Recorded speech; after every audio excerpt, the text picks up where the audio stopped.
were talking when you arrived, of course, in the green room about the mood in Davos. And I don't know whether you feel that it's a little bit too optimistic. I mean, we worry about the US debt ceiling. That's a huge deal. We still worry about inflation. What's your outlook for 2023? Yeah, so I would agree with you that it's more optimistic than I expected. And it is true that we're seeing some moderation in inflation and some good signs. Supply chains have started to repair themselves. But it's still early, I think, to say that it's all over.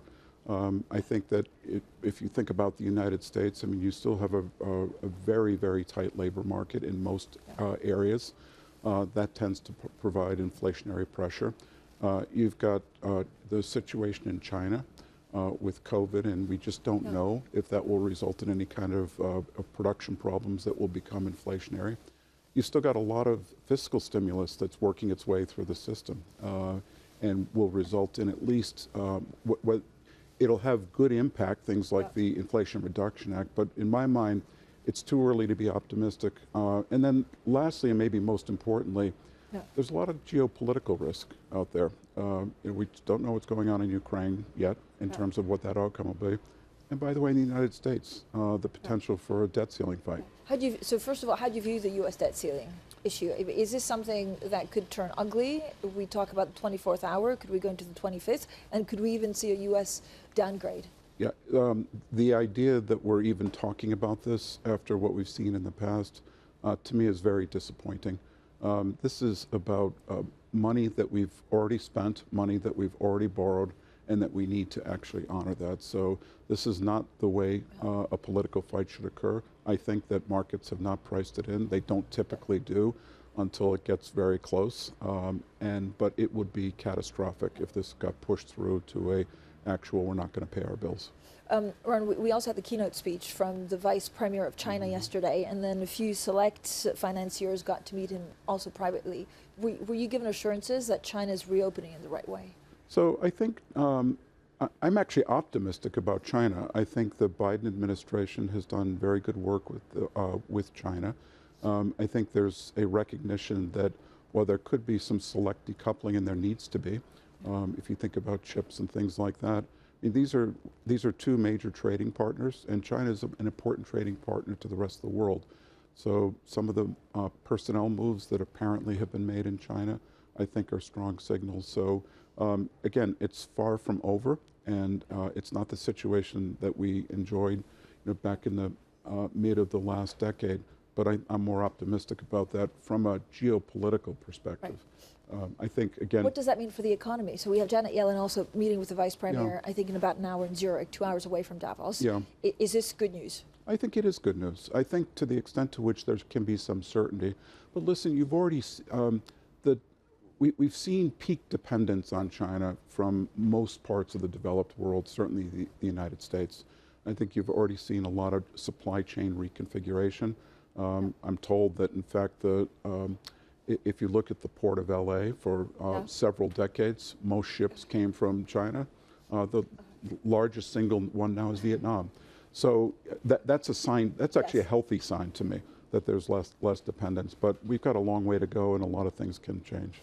How much bigger do you want to grow the company? So there was, you tried to buy a company which ended up not happening. Yep. Why, and does that mean that you have that capital to deploy elsewhere? No, so State Street is a very different bank, right? We do two things. We manage money, and we support those that manage money, what we call investment services.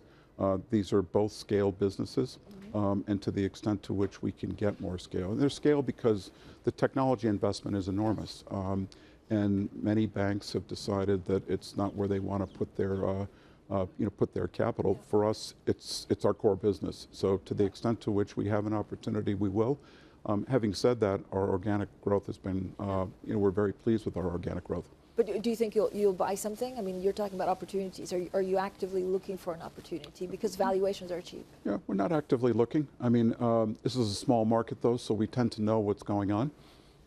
Any part of the world that you want to be more present in, or bigger, or it's just really opportunities that come up? Yeah, so we're a global custodian and a global asset manager. So, and what tends to happen is, as economies develop, first it starts out as a banking and an insurance economy, and then it becomes an investment economy. And economies are still growing, particularly in the emerging markets. So we will look in all parts of the world for opportunities.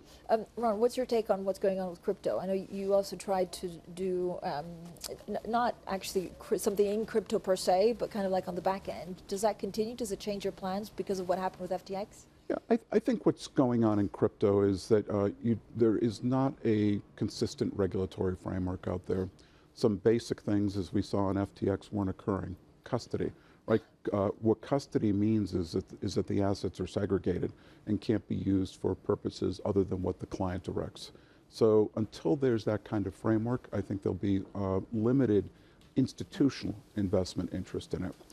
I think regulators recognize that something needs to happen, but I think they're also happy that what happened at FTX really didn't transmit to the banking system. So do you think that regulators are afraid of touching crypto in case they get it wrong, or they just misunderstand it for the moment and so want to be more knowledgeable before they get involved? No, I don't think they're afraid, but I think, I'm generalizing now, but I think what happened is the technology moved so fast and the regulators didn't keep up with it.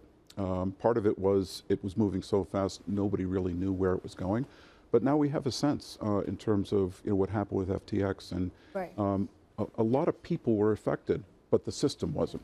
So how long do you think it'll take to regain that trust, meaning that you can get involved in terms of selling products at a bigger pace?